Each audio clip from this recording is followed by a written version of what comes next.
Bonjour et bienvenue dans ce nouvel épisode de Dolly's Talk.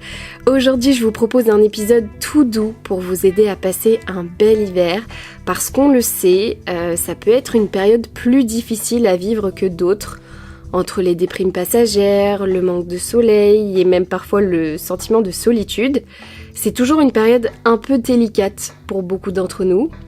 Et donc j'avais envie de parler de ça parce que bien évidemment, moi aussi, je suis concernée par tout ça. Mais heureusement, il existe certaines activités et astuces qui m'aident à retrouver ma lumière intérieure pour traverser cette période plus sombre. Et c'est ce que je vais vous partager tout de suite. Alors la première chose qui marche super bien quand je me sens pas très bien en hiver et que j'ai besoin de vite recharger mes batteries, ça va être de me chouchouter. Alors soit en m'offrant un massage ou un soin du visage en institut, soit en me créant une ambiance spa à la maison dans ma salle de bain. Je vais éteindre les lumières, mettre de la musique apaisante, allumer une bougie et je vais vraiment utiliser tout un rituel de soin pour le corps comme ce qu'on pourrait retrouver en institut. Donc je commence par m'asseoir dans ma douche, d'ailleurs ça me fait penser qu'il faudrait que je m'achète un coussin de bain pour que ce soit plus confortable quand même que de faire ça directement sur le parterre de ma douche. Mais bon, je n'ai pas la chance d'avoir une baignoire dans mon appart pour l'instant, donc on va se contenter de ce que l'on a, hein. Mais par contre, si vous avez une baignoire à la maison, n'hésitez pas à vous faire couler un bon bain chaud avant de commencer tous vos soins. Ça n'en sera que plus relaxant et efficace. Et donc je disais que moi j'aimais bien démarrer par faire mon gommage, j'en ai un pour le corps et un autre pour le visage. Ensuite je rince tout, je me lave et je continue avec mon shampoing et mon masque pour prendre soin de ma chevelure de sirène, n'est-ce pas ? Après si j'ai la déterre, je m'occupe de tout ce qui va être rasage, épilation, etc. Mais voilà, encore une fois c'est vraiment que si j'en ai envie. Et à la fin, je termine toujours par mettre de la crème sur tout mon corps et mon visage pour que ma peau soit toute belle, toute douce et lumineuse.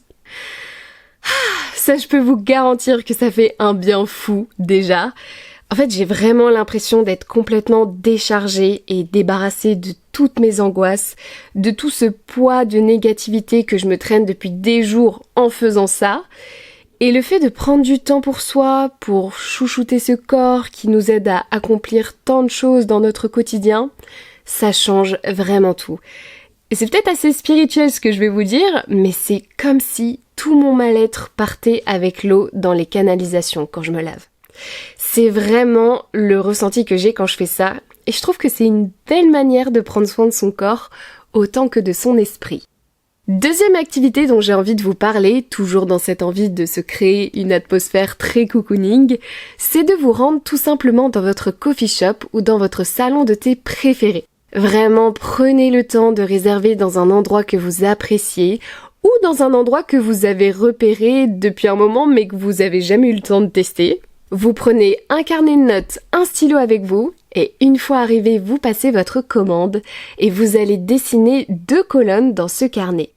Dans l'une, vous allez marquer tout ce qui vous rend heureux dans votre vie et dans l'autre, tout ce qui vous rend malheureux. C'est une activité que vous pouvez aussi bien faire en solo qu'avec vos proches et ça va vous permettre de faire le point sur votre vie et particulièrement en ce début de nouvelle année qui est souvent un moment propice pour remettre ses bases au clair, clarifier ce que l'on veut vraiment et ce qu'on ne veut plus du tout pour savoir ensuite dans quelle direction avancer. Alors pas besoin d'écrire de grandes phrases, vous pouvez juste mettre quelques mots-clés et vous allez voir que tout de suite, vous allez visualiser plus clairement votre avenir. Et après, petite partie bonus, une fois que vous avez terminé de faire ça, si vous voulez, vous pouvez faire une liste de tout ce que vous souhaitez plus tard dans votre vie et essayer de trouver une manière de rendre ces projets réalisables, un peu comme si vous deviez résoudre un problème de maths. Ça va un peu plus vous projeter dans vos rêves, dans vos objectifs de vie et leur réalité, pour ensuite vous permettre soit de vous rendre compte que finalement, c'est mieux que cela ne se réalise pas, car ça engendre plus de contraintes que de bénéfices, soit aussi vous rendre compte que en fait, ce rêve ou cet objectif, il est pas si inatteignable que ça, justement. Il y a moyen de pouvoir y arriver et de le réaliser si on y va étape par étape. Après, je donne cet exemple d'activité parce que c'est toujours cool à faire en début d'année, mais vous pouvez totalement faire autre chose à la place. En profiter pour lire, pour écrire vos pensées, dessiner, faire un jeu de société, tricoter, faire du coloriage ou travailler, etc. Mais vraiment, offrez-vous cette petite sortie cocooning hivernale, rien que pour vous. Ça fait toujours du bien et ça vous fera sortir un peu de chez vous parce que c'est vrai qu'en hiver, on va pas se mentir, on a toujours tendance à bien aimer rester enfermé chez soi, alors qu'en réalité, on oublie qu'on a besoin d'être en contact avec l'extérieur et surtout avec la nature. Et là, on en vient à mon troisième point, qui est de se forcer à prendre sa dose de vitamine D quotidienne. Même s'il fait froid, même s'il fait gris, il faut arriver à prendre le temps de sortir et d'exposer son visage à la lumière du jour parce qu'on en a besoin et plus que jamais en cette période de l'année. Donc pas d'excuses, on s'habille bien chaudement et on sort se balader. Même si c'est quelques minutes, une dizaine de minutes, peu importe, le fait de sentir le soleil se poser sur votre visage, d'admirer les paysages givrés, d'écouter les bruits de la nature et de sentir la fraîcheur de l'hiver, ça agit grandement sur votre bien-être et votre santé. Alors bon, je vous rassure, ce conseil-là, je sais ô combien il est bénéfique, mais je sais aussi ô combien il est pas facile à tenir, bien sûr. C'est pour ça qu'il est important de réussir à se motiver à sortir, parce que clairement, c'est le manque de lumière qui est en partie responsable de notre baisse de morale, quoi. Et c'est là qu'il faut savoir se mettre un coup de pied au derrière et y aller quand même. Je vous dis, même si c'est une dizaine de minutes, c'est très bien. Parce que ça joue grandement sur notre morale et notre métabolisme.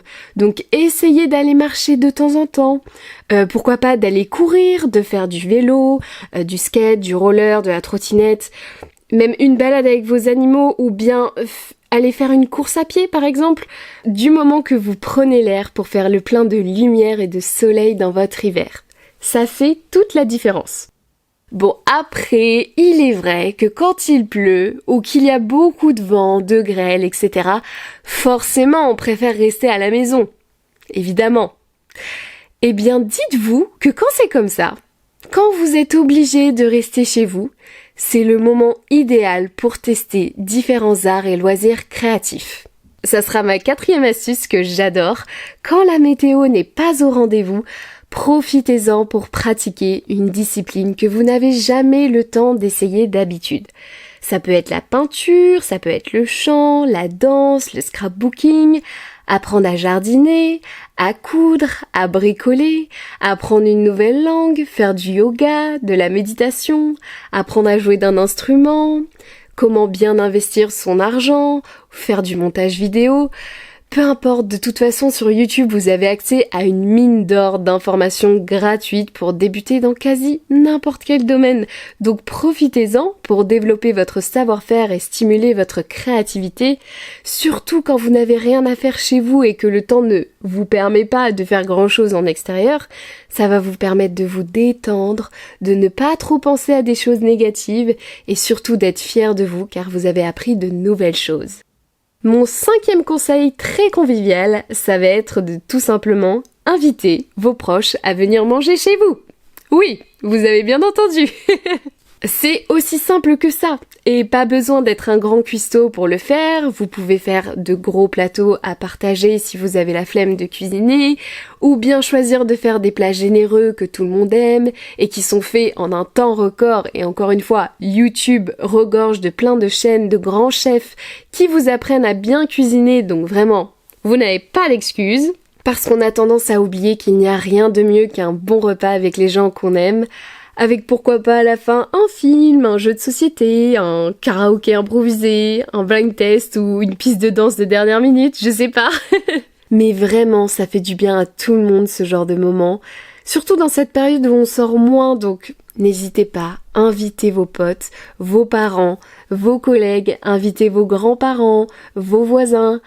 Invitez les personnes qui comptent pour vous et partagez un bon moment autour d'un goûter, d'un apéro ou d'un repas. Ça met du baume au cœur et ça permet aussi de renforcer les liens humains. Là où malheureusement on s'est beaucoup tous renfermés sur les réseaux sociaux, vu qu'on a l'impression d'avoir accès à ce que font tous nos proches en ligne, mais rappelez-vous que l'on ne montre que un quart, et encore je suis gentille, des fois ça peut être beaucoup moins, de ce qui se passe vraiment dans nos vies sur les réseaux sociaux. On ne montre pas tout, et encore moins les moments les plus durs et négatifs que l'on peut traverser, et donc par conséquent, nos proches aussi font la même chose. Là où les vrais moments de confidence et de véritable partage se font uniquement autour d'une table, elle est là la vraie valeur de ce moment. Elle est là la vraie richesse. Pouvoir retrouver pleinement les personnes que l'on aime sans filtre autour d'un bon repas. Ça, c'est une grosse dose d'amour directement en plein cœur, moi je vous le dis. Ce qui me fait rebondir sur mon 6e point, n'hésitez pas à reprendre contact avec des proches que vous avez peut-être perdus de vue, où vous avez laissé s'installer la routine, et les obligations de la vie vous ont éloigné mutuellement. C'est le moment idéal pour recréer du lien. Bon alors attention, je vous demande pas de faire les faux culs avec des gens que vous pouvez pas blairer, nuance. Je vous demande juste de réfléchir à des personnes avec qui vous étiez proches avant, des amis éloignés ou des anciens proches que vous n'avez pas vus depuis un moment, dont vous aimeriez avoir des nouvelles. Vous reprenez contact par message et si ça se passe bien, vous vous programmez un moment pour vous retrouver et passer du bon temps ensemble. Ça peut être aussi via un visio au début, puis dans un second temps en face à face s'il y a une grande distance qui vous sépare. Mais je sais que parfois, la vie nous éloigne de gens dont nous étions très proches, sans qu'il y ait eu de différends ou autre. Et la relation s'essouffle parce que, un tel est de moins en moins dispo, un tel a des obligations, un tel a déménagé, un tel a eu des enfants, ou a beaucoup de travail en ce moment, et vraiment sans aucune altercation, on se retrouve petit à petit à ne plus prendre de nouvelles et s'éloigner l'un de l'autre, alors qu'il suffit d'un message ou d'un appel pour retrouver cette personne comme si vous l'aviez quittée hier. Et ça, c'est beau. Faites-le, vous verrez, c'est assez magique. Et pour terminer, la chose qui est selon moi la plus importante à retenir de tout cet épisode, quand on n'a pas le moral en hiver, c'est d'accepter de faire la grosse larve insociable dans son lit et essayer de relativiser les choses en se disant que de toute façon, personne n'est parfait. J'avoue, c'est assez contradictoire avec tout ce que je viens de vous dire avant, mais en réalité, je vous assure que ça vient compléter à merveille ce lot de 7 conseils. Je me permets de dire ça parce qu'actuellement, je suis à peu près dans cet état-là. Voilà, il y a une petite baisse de morale, petit coup de mou. Je pense que vous avez vu que j'ai mis plus de temps à revenir sur mon podcast. Donc clairement, je sais que parfois, on traverse des périodes compliquées. On peut culpabiliser de se dire putain, je suis qu'une merde dans mon lit, là je fais rien.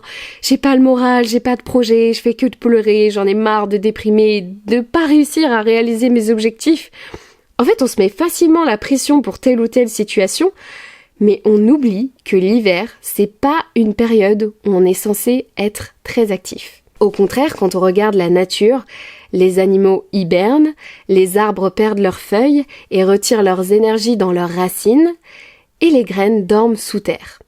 En fait, c'est ça l'énergie de l'hiver. Tout est en pause pour se régénérer de l'intérieur.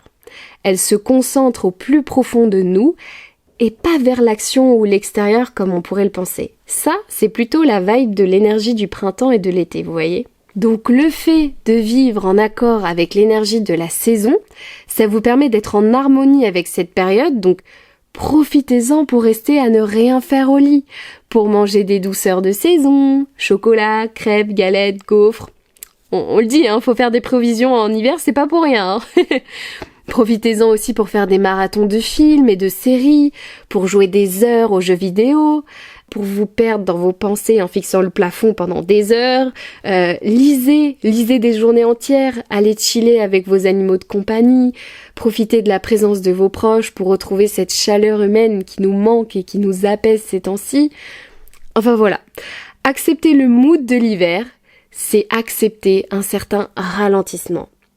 En yoga, c'est quelque chose où l'on prête beaucoup attention, de vivre en accord avec le prana, avec l'énergie vitale des saisons et leurs chakras qui leur sont associés. Franchement, si ça vous intéresse, ça vaut le coup d'aller vous renseigner. Moi, je sais que ça m'a beaucoup aidé à comprendre beaucoup de choses sur mon corps et mon rythme de vie.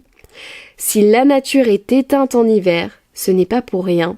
C'est parce qu'il y a une sorte d'hibernation à respecter qui est nécessaire pour nous permettre ensuite de retrouver notre lumière à l'arrivée du printemps. Écoutez, merci de m'avoir écouté. J'espère que cet épisode vous a fait du bien, comme un bon chocolat chaud réconfortant. J'avais déjà fait un épisode similaire l'année dernière, je sais pas si vous vous en souvenez, le titre c'était Comment survivre au bad mood hivernal. Donc si vous voulez un deuxième épisode à ce sujet, n'hésitez pas à l'écouter ou le réécouter. Je me rappelle plus trop de ce que j'ai dit dedans, c'est fort probable à mon avis qu'il y ait quelques doublons, mais en tout cas on reste dans la même vibe que cet épisode, pour que ça vous aide à passer un hiver le plus agréable possible. N'oubliez pas de mettre 5 étoiles au podcast, un like, un commentaire si ça vous a plu, ça m'aide toujours énormément pour le référencement du podcast.